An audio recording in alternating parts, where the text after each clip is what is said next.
Creating a thumbnail in Canva is as easy as typing in what you're looking for. I just need a thumbnail.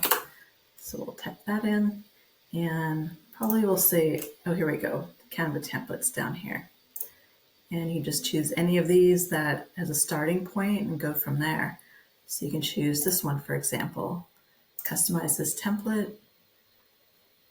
And I could click here and then choose uploads over here and choose a picture of myself in place of her.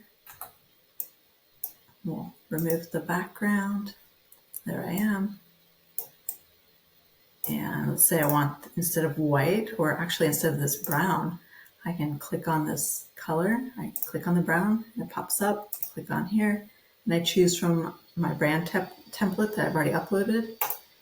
And I want to change all the white to my other lighter color. Click there.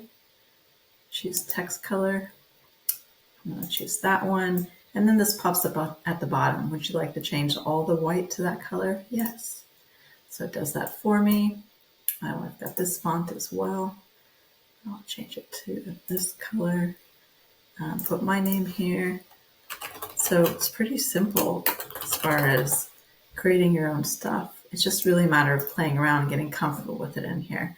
And let's say I'm ready. Love the name of my new podcast cover here. And I'm just going to download it by clicking share, download, and then you choose what the file you like. You can choose a PNG or JPEG. I like to use JPEG, download, and now it's ready to be used on Kajabi.